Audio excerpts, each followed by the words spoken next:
salli ala sayyidina Muhammadin tibbil qulubi wa dawaiha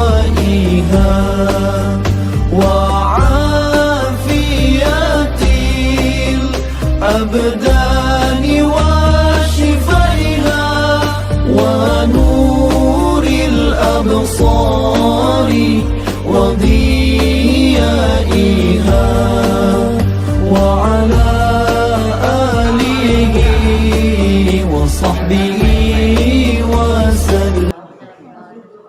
Bacakan Pancasila.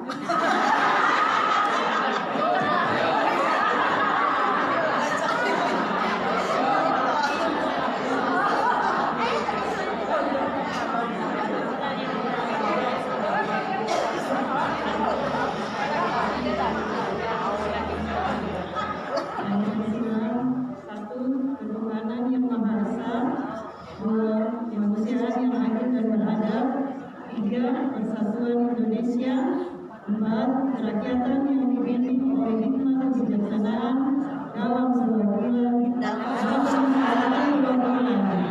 5. Keadilan sosial bagi seluruh rakyat Indonesia.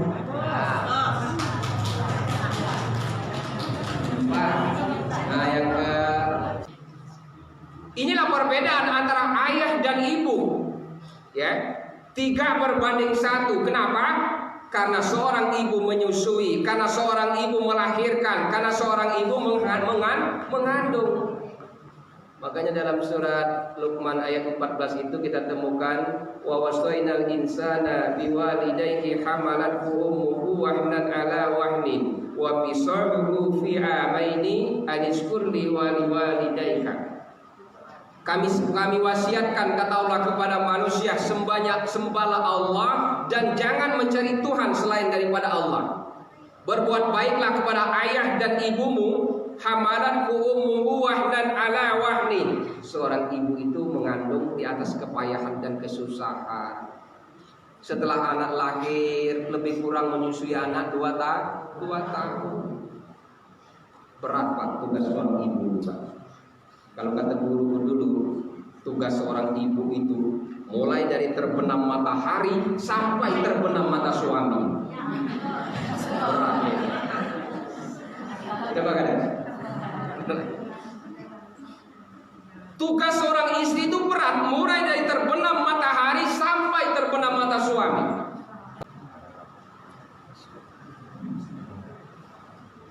Assalamualaikum warahmatullahi wabarakatuh.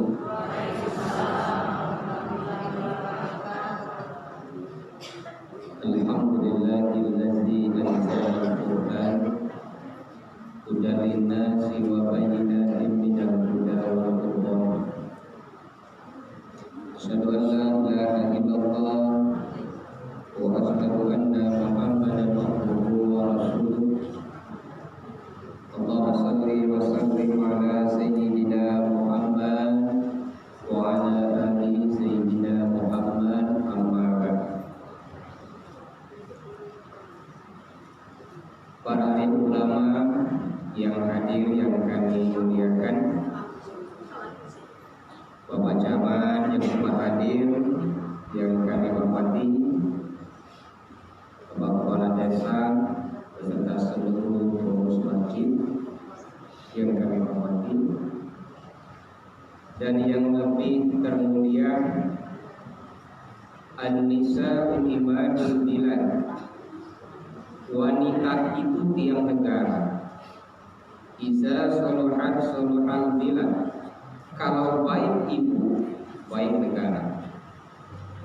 Artinya kalau seorang ibu itu baik, akan melahirkan keturunan anak-anak yang baik di negeri ini.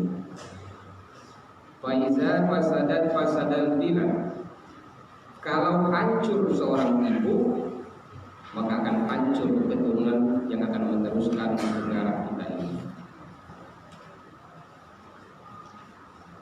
Ma'asyiral muslimin, jamaah yang sallallahu dimuliakan Allah. Pertama-tama, anggap menganggap saya sebagai seorang anak. Tidak perlu kujelaskan, noleh ke depan, ada buku bisa dibaca, berpandang.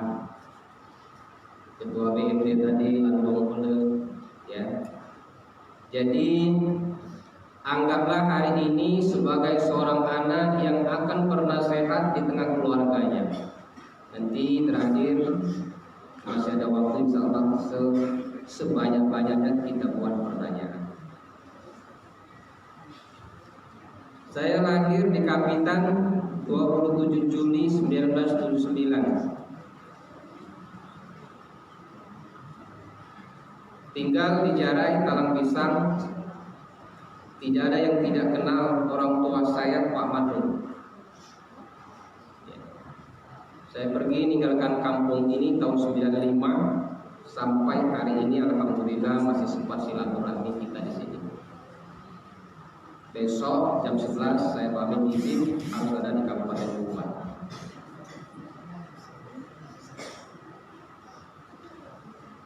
Salawat beriring salam, rasa syukur kita kepada Allah, kita selalu harus bersyukur. Kenapa? Pertama yang harus kita sadari, semakin bertambah usia kita, maka semakin dekat kita akan kematian. Kalau mata sudah mulai kabur, tidur lah banyak guling di kasur, makan lah banyak makan bubur. Ingat-ingat itu sudah dekat dengan alam kubur. Hidup ini hanya sebuah perjalanan, hari berganti hari, minggu pergi berganti bulan. Sepanjang kita melangkah, semakin dekat kita mengalami kematian. Dan kematian itu tidak pernah memberitahu kita. Kalau mata sudah mulai kabur, banyak makan bubur, sudah banyak istirahat di atas kasur, ingat-ingat, kita semakin hari semakin dekat dengan alam kubur. Betul?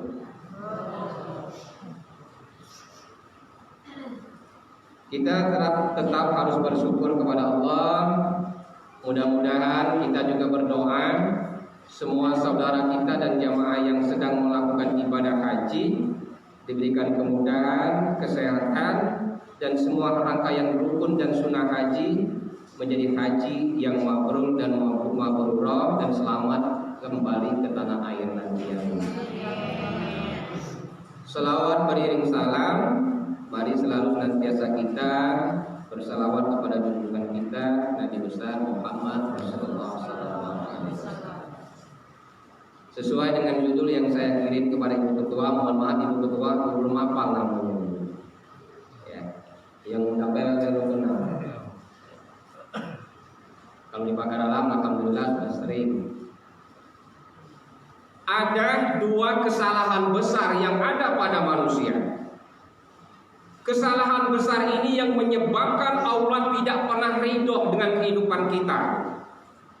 Biar ibu umroh 2-3 kali, naik haji 2-3 kali, biar ibu menghafal Al-Quran 30 juz, biar ibu sekolahkan anak-anaknya di pesantren. Semua kita melakukan kegiatan ibadah, tapi dua hal ini ibu lakukan dan ibu langgar, tidak ada nilainya di hadapan Allah.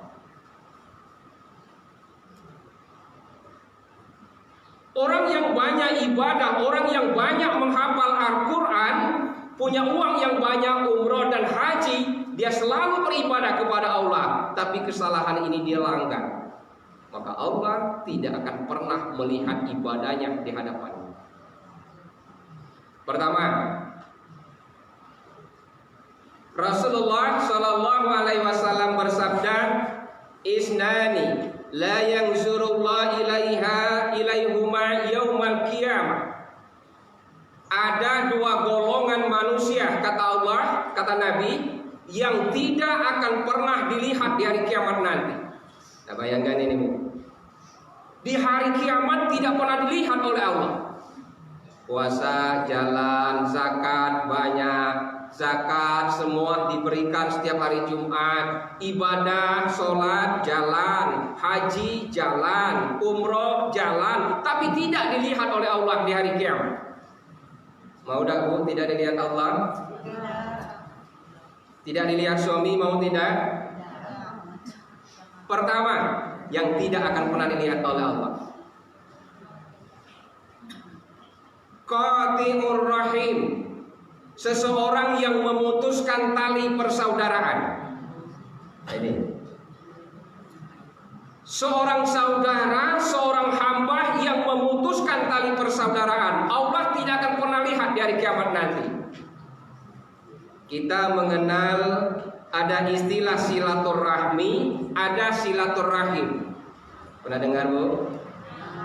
Apa silaturahmi dan apa silaturahim? Ada kata silaturahmi dan ada kata silaturahim.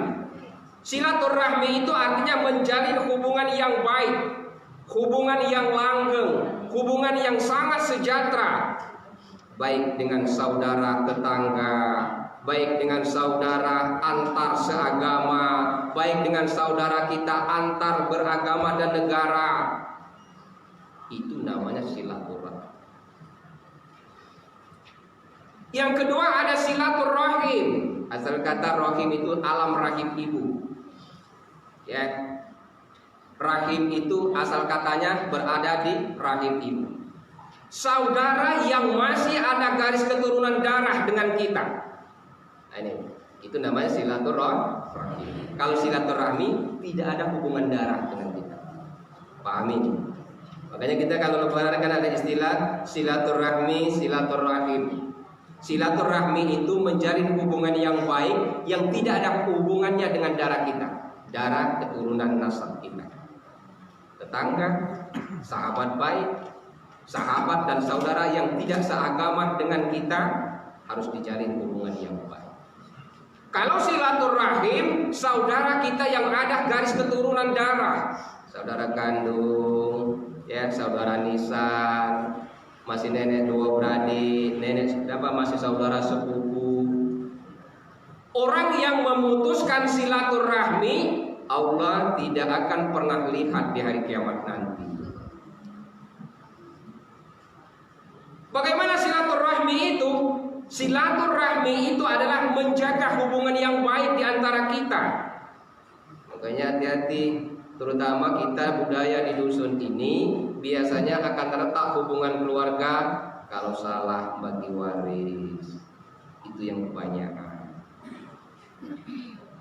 Berlaku tidak adil terhadap anak, akan merenggangkan hubungan persaudaraan. Ya. Burung meletup depan pintu, mata mulai ngantuk, tapi belum metu. Usahakan yang mulai ngantuk akan ditarik dikit, jangan nyender. Akan ditarik dikit, jangan nyender. Yang kedua yang tidak akan pernah Allah lihat, qati'ur rahim, orang yang memutuskan tali persaudaraan. Kalau tadi ya memutuskan tali persaudaraan. Silaturahmi dan silaturahim harus dijaga. Di dalamnya ada qati'ur rahim, memutuskan persaudaraan, ya. Nah, orang yang memutuskan tali persaudaraan contohnya seperti ini. Kita ini kan sering kita lihat, biar dua beradik kandung kapan ketemu baik, tapi sebenarnya hubungan hatinya tidak baik. Nah, yang dimaksud Allah yang tidak dilihat di sini kata Nabi, qati'ur rahim, orang yang memutuskan tali silaturahmi. Karena selisih paham tentang harta waris, baik kapan di tengah keluarga, Pak, tapi hati dan batinnya tidak mengikat. Jadi yang dikatakan menjaga hubungan silaturahmi dan silaturahim, menghubungkan sesuatu yang putus. Itu dimaksud silaturahmi dan silaturahim. Makanya wa aslihu baina akhwaikum. Kalau terjadi pertikaian, kalau terjadi permusuhan di antara saudara kita, hubungkan tali itu supaya tidak putus. Ya. Pak Ustadz, saya sering telepon saudara dan kakak kandung saya, orang tua kami, adik kami sering telepon, tapi batinnya tidak damai, tidak mau berbaikan. Jadi yang harus dijaga silaturahmi dan silaturahim itu jangan sampai terputus. Ya, makanya hari raya Idul Fitri itu salah satu momennya menghubungkan tali silaturahmi yang putus. Bu ya. Jadi kalau mulai hari ini ibu dengan orang tua, dengan ayah, dengan saudara kandung, kakak dan adik, walaupun ketemu berbaikan tapi hubungan batin tidak pernah dijaga dan terputus, perbaiki. Tidak ada gunanya kita pakai mukena, pakai jilbab bagus, baca Quran, ikut majelis taklim, ibadah haji dan umrah, kalau qati'ur rahim, putus tali persaudaraan ibu tidak pernah dijalin dengan baik, tidak ada gunanya. Balik nanti renungilah. Kalau lagi kakak kandung masih tidak sebaikan, perbaikan. Dengan adik kandung masih tidak berbaikan, perbaikan. Ya, berbaik. Itu fungsi yang harus kita jaga. Makanya kata Nabi seperti ini, Pak. Ma min muslimaini yaltaqiyani fayyatasafahaini illa ghafira lahuma qabla ayyatafarraqa. Andai kata dua orang muslim di jalan atau bertemu ketika dia berjalan atau bertemu, kemudian mereka mengucapkan salam dan saling berjabat tangan. Nah, kita tadi bertemu, Pak, saling jabat tangan.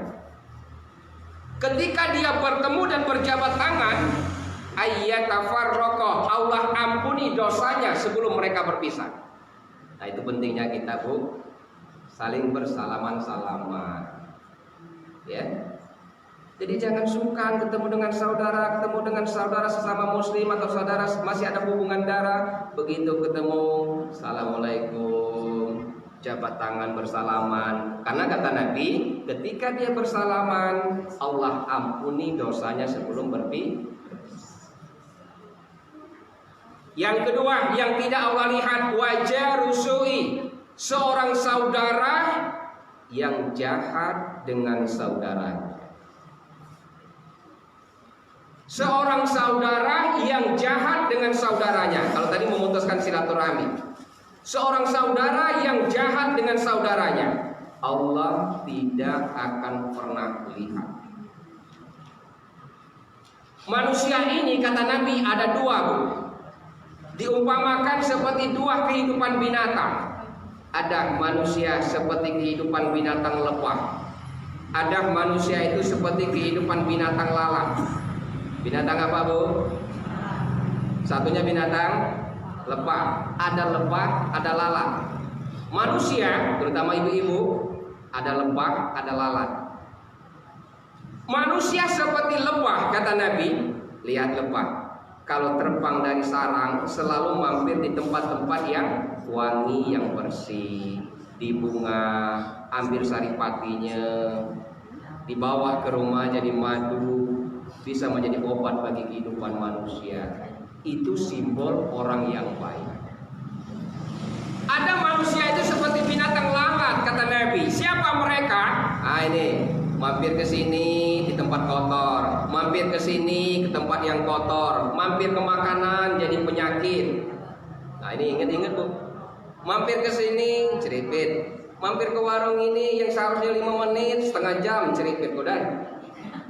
Itu di Palembang, kalau di Tanjung Agung salah ya.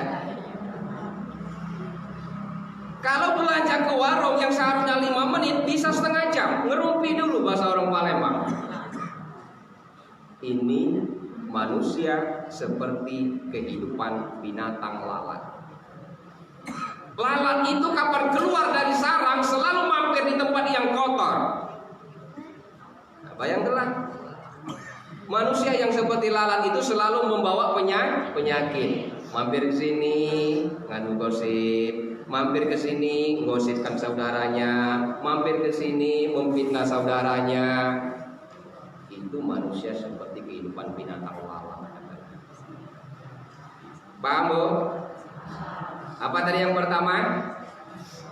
Memutuskan silaturahmi. Yang kedua, yang tidak Allah lihat, jahat kepada saudaranya. Nah ini perbaiki Pak setelah pulang ini ya. Kalau kita masih ada hubungan jahat terutama dengan orang tua, dengan saudara, harta tidak akan pernah kita bawa mati. Kebahagiaan yang hakiki itu adalah ketika kita ingat kepada Allah, ketentraman batin itu timbul dalam jiwa kita. Kebahagiaan itu hanya dimiliki oleh orang-orang yang hatinya bersih, yang terhubung kepada Allah. Kebahagiaan itu bukan milik orang kaya, bukan milik para pejabat, bukan milik para konglomerat, tapi kebahagiaan yang sejati hanya dimiliki kepada orang-orang yang taat beribadah kepada Allah. Kenapa? Kalau kebahagiaan itu hanya milik orang yang kaya, artinya kebahagiaan itu cuma orang yang banyak harta. Kalau kebahagiaan itu hanya milik pejabat saja, orang miskin dan petani tidak akan pernah bahagia. Dan kebahagiaan itu hanya milik orang-orang yang terhubung hatinya kepada Allah. Makanya Allah tutup dalam surat Al-Hujurat ayat 13. Catat Al-Hujurat ayat 13. Dalam ayat ke-13 Allah jelaskan seperti ini. Ya ayuhan nas, wahai manusia, inna khalaqnakum min zakari wal unsa wa ja'alnakum syu'uban wa qabaila lita'arafu. Manusia diciptakan oleh Allah bersuku-suku, berbangsa-bangsa. Maksudnya seperti ini Allah ciptakan. Ada orang Islam dari Jawa, ada orang Islam keturunan Arab, ada orang Islam keturunan Sumatera, ada orang Islam keturunan kita bersama. Tidak ada perbedaan, tidak ada keistimewaan, tidak ada kelebihan dan kemuliaan antara orang Islam yang Arab maupun bukan Arab. Yang membedakan kita di hadapan Allah, inna akramakum indallahi atqakum. Orang yang paling mulia di hadapan Allah hanyalah orang-orang yang bertakwa kepada Allah. Itu yang pertama. Jam berapa ini? Dan jam 3 tanya jawab, siapkanlah banyak-banyak ya. Yang kedua, kesalahan terbesar yang ada dalam hidup kita yang menyebabkan kita tidak dilihat oleh Allah. Seorang anak yang jahat kepada ibu dan bapaknya. Seorang anak yang tidak berbakti dan tidak berbuat baik kepada ibu dan bapaknya. Ingatlah ini. Semakin tua usia orang tua, semakin dekat kita untuk berbakti kepadanya. Kita kebanyakan anak ini kadang-kadang lupa diri, ya. Mentang dia mantu lah nikah, lakinya jadi pejabat, bininya jadi guru ngajar, anak titipkan dengan orang tua. Kapan lagi nak istirahat? Ngajar duit ini, ya. Seseorang anak yang tidak berbakti dan tidak berbuat baik kepada kedua orang tuanya, Allah tidak akan pernah lihat kehidupannya di hari kiamat.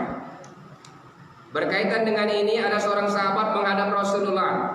Ya Rasul, saya punya orang tua, ya Rasul.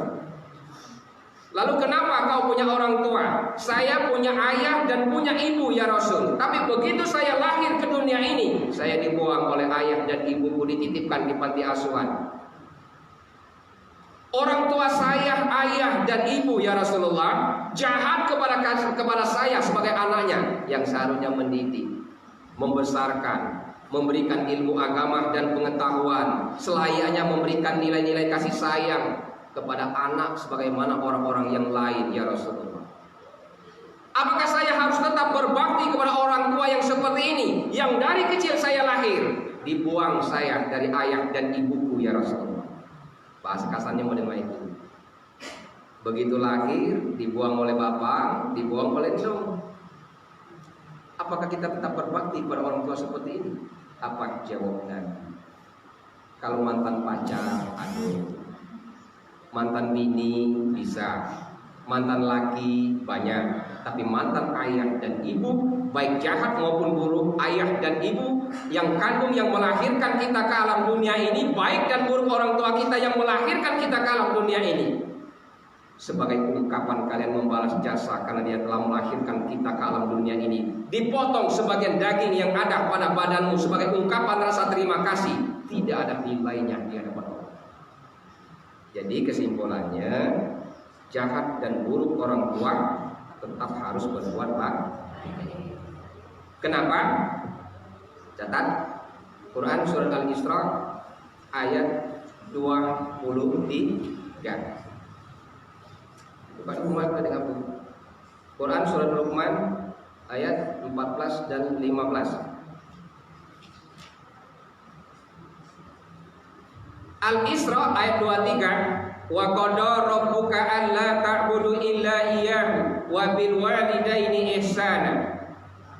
Sembahlah Tuhanmu dan jangan mencari Tuhan selain daripada Allah, dan berbuat baiklah kepada ayah dan ibumu. Nah, kata-kata ini digandeng antara Allah dan orang tua. Fala taqul lahuma uf, kalimat akhir. Wala tanharhuma wa qul lahuma qaulan karima. Andaikan ibu kita sebagai seorang anak kesel dengan tingkah laku ayah dan ibu, jangan sampai kita berkata kata Allah. Itu maksudnya jangan sampai menapis pembicaraan orang tua. Apalagi pembicaraan dan tingkah laku kita itu membuat sakit hati orang tua. Jadi kesal ataupun tidak kita, marah ataupun tidak kita kepada orang tua, jangan sampai kita menyakiti hati dan perasaan orang tua. Makanya salah satu kunci kebahagiaan hidup, banyak-banyak minta doa restu kepada ayah dan ibu. Kepada ayah dan ibu. Salah satu keberkahan hidup, banyak-banyak minta doa dan keberkahan dari ayah dan ibu kita. Maksudnya apa? Kita sebagai orang tua, hati-hati bukan ngomong untuk anak. Hati-hati kalau kita berucap berdoa untuk anak. Berdoalah yang baik-baik untuk anak. Kenapa?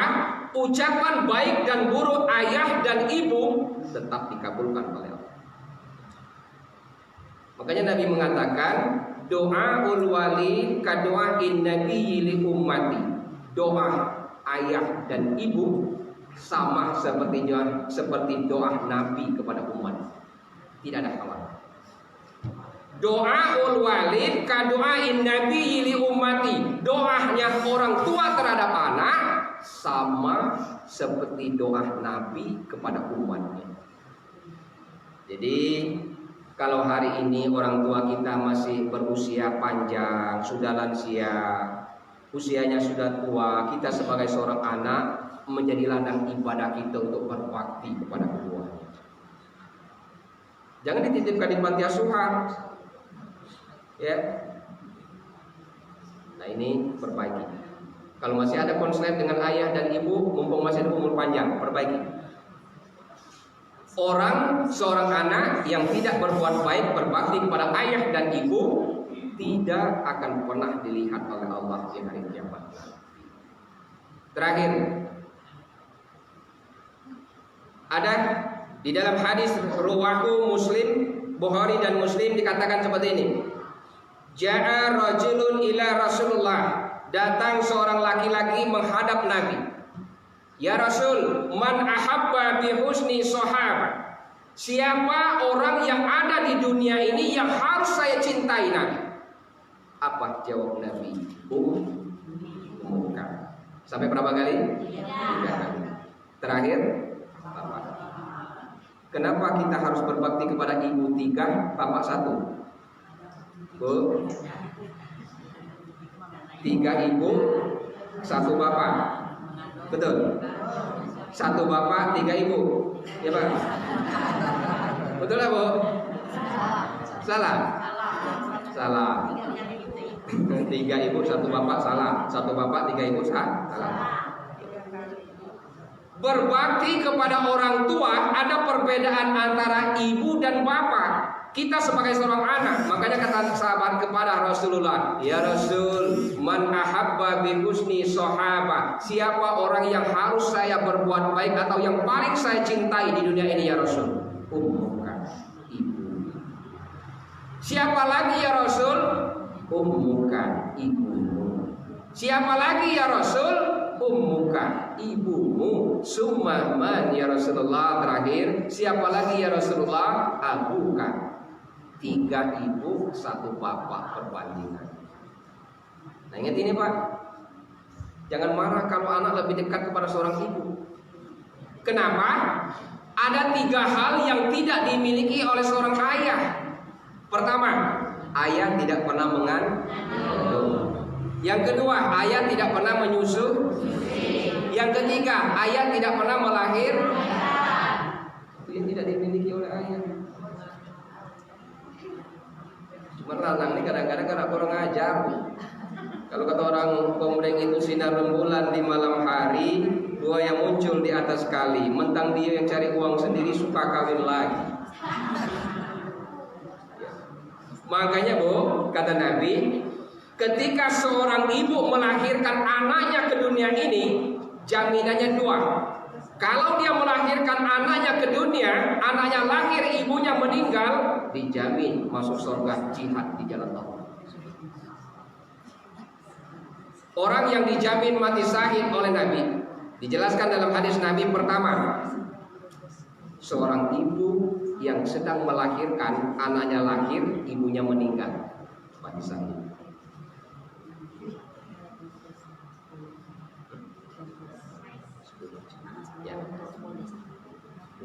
Ya, 4 menit lagi. Yang kedua, yang dijamin masuk surga, al-gharib, seseorang yang sedang nyebrang di lautan, naik kapal tenggelam, dijamin masuk surga. Sahibul hadmi, kita yang sedang berjalan di hutan belantara, diterkam oleh binatang buas, dimakan, mati syahid. Tapi dengan syarat 1, jangan diniatkan. Jangan diniat. Setelah dengar ceramah siang ini, ya Allah aku sedang ngandung, semoga nanti begitu melahirkan anak aku mati, anak hidup. Mati konyol. Karena diniat. Inilah perbedaan antara ayah dan ibu. Ya, 3:1. Kenapa? Karena seorang ibu menyusui, karena seorang ibu melahirkan, karena seorang ibu mengandung. Makanya dalam surat Luqman ayat 14 itu kita temukan wa wasainal insana biwalidayhi hamalathu ummuhu wahnan ala wahnin wa fisaluhu fi amaini anishkur li waliwalidayka. Kami wasiatkan, kata Allah, kepada manusia, sembahlah Allah dan jangan mencari Tuhan selain daripada Allah. Berbuat baiklah kepada ayah dan ibumu. Hamalathu ummuhu wahnan ala wahnin. Seorang ibu itu mengandung di atas kepayahan dan kesusahan. Setelah anak lahir, lebih kurang menyusui anak 2 tahun. Berat Pak tugas seorang ibu Pak. Kalau kata guru dulu, tugas seorang ibu itu mulai dari terbenam matahari sampai terbenam mata suami. Berat ya. Coba kan? Tugas seorang istri itu berat, mulai dari terbenam matahari sampai terbenam mata suami. Berat. Dah ya. 2 kesalahan besar yang tidak pernah Allah lihat. Pertama tadi, orang yang jahat kepada saudaranya. Seorang saudara yang memutuskan tali silaturahmi. Ini yang tidak pernah Allah lihat. Yang kedua, seorang anak yang tidak berbuat baik, berbakti kepada ayah dan ibu.